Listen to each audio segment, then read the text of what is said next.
আপনি নিজে একটা দীর্ঘ সময় সাংবাদিকতা করেছেন এবং ২ যুগের বেশি সময় ধরে আপনি এই ইন্ডাস্ট্রির ভেতর বাহির সব জিনিসটা দেখেছেন।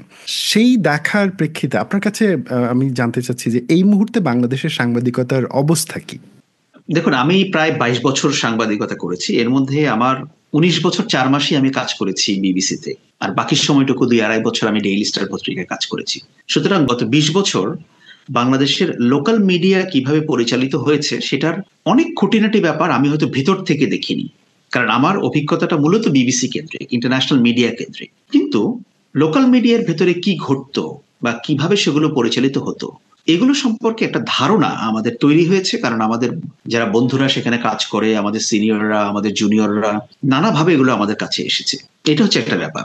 এখন বাংলাদেশে আপনি যে প্রশ্নটা করলেন যে এই মুহূর্তে বাংলাদেশের গণমাধ্যমের সিচুয়েশনটা কোথায় দাঁড়িয়ে আছে, এবং ৫ই আগস্টের পরে বাংলাদেশের গণমাধ্যমের একটা বড় ধরনের পরিবর্তন হয়েছে। আপনি যেটা সূচনা করেছিলেন যে অনেক সিনিয়র সাংবাদিক, কোট আনকোট, যারা সাংবাদিকতা করতেন বলে দাবি করতেন, তাদের অনেকেই এখন আর সিনে নেই। কেউ কেউ দেশ ছেড়ে পালিয়ে যাওয়ার চেষ্টা করেছেন, ২-৪ জন চলেও গেছেন, বাকিরা নিষ্ক্রিয় অবস্থায় আছেন।